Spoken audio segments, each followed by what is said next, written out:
আসসালামু আলাইকুম। TM Imran speech আপনাকে স্বাগত। প্রিয় বন্ধুরা, বর্তমান সময়ে উপজেলা নির্বাচন চলছে। এই নির্বাচনে অনেক উপজেলায় ইভিএমের মাধ্যমে ভোট নেওয়া হবে। আর এই ইভিএমে যারা এখনো ভোট দেননি তাদের মধ্যে সংকোচ বিরাজ করছে, আসলে আমি কি ভোট দিতে পারবো কি পারবো না। এই ভোট দেয়া নিয়ে বিভিন্ন কৌতূহল বিরাজ করছে। আজকে আমি এমন একটা ভিডিও নিয়ে আসছি। এই ভিডিওর মাধ্যমে আপনি জানতে পারবেন আপনি কিভাবে ইভিএমে ভোট দিবেন। শুরু থেকে শেষ পর্যন্ত আপনাদের সাথে আছে আমি ইমরান হোসাইন। মূল ভিডিওতে যাওয়ার আগে এই পেজটি আপনি ফলো করে দিবেন এবং এই ভিডিওটি শেয়ার করে দিবেন, কারণ অন্যরা যেন এই ভিডিওটি দেখে শিখতে পারে। চলুন তাহলে আজকের ভিডিওতে। পোলিং অফিসারের সাহায্যে প্রথমে আপনাকে ফিঙ্গারপ্রিন্ট মেশিনে ফিঙ্গার দিতে হবে। এরপরে ফিঙ্গার সম্পূর্ণ হলে পোলিং অফিসার আপনাকে বুথে পাঠাবে। সেখানে ব্যালট ইউনিট দেখতে পাবেন। ব্যালট ইউনিটের ডান পাশে প্রার্থী এবং বাম পাশে প্রার্থীর প্রতীক থাকবে। সেখান থেকে আপনি প্রথমেই উপজেলা চেয়ারম্যানের ব্যালট ইউনিটে ভোট দেওয়ার জন্য যে প্রার্থীকে ভোট দিবেন তার সামনে অর্থাৎ প্রার্থীর প্রতীকের পাশে একটি বাটন দেখতে পাবেন।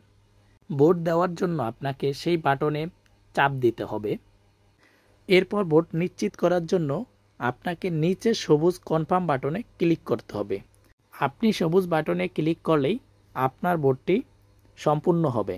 এভাবেই আপনি ভিন্ন ভিন্ন ব্যালট ইউনিটের দ্বারা ভাইস চেয়ারম্যান, মহিলা ভাইস চেয়ারম্যানকে ভোট দিবেন।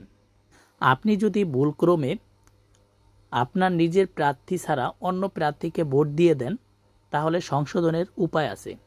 এর জন্য আপনাকে দ্বিতীয় বাটনে ক্লিক করতে হবে, তারপরে কনফার্ম সবুজ বাটনে ক্লিক করে দেবেন। এবং আপনি যদি না ভোট দিতে চান, অর্থাৎ আপনি প্রার্থীকে ভোট দিতে চান না, তাহলে আপনি নিচের যে লাল বাটন আছে সেই লাল বাটনে পরপর দুইটি ক্লিক করতে হবে।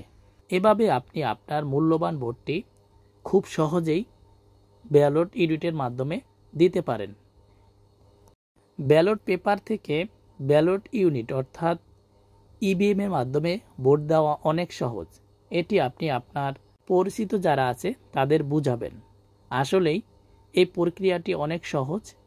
ইভিএমের মাধ্যমে ভোট চুরি করা সম্ভব নয়, তাই সচেতনভাবে একটি নাগরিক তার ভোটের অধিকার বাস্তবায়ন করতে পারে।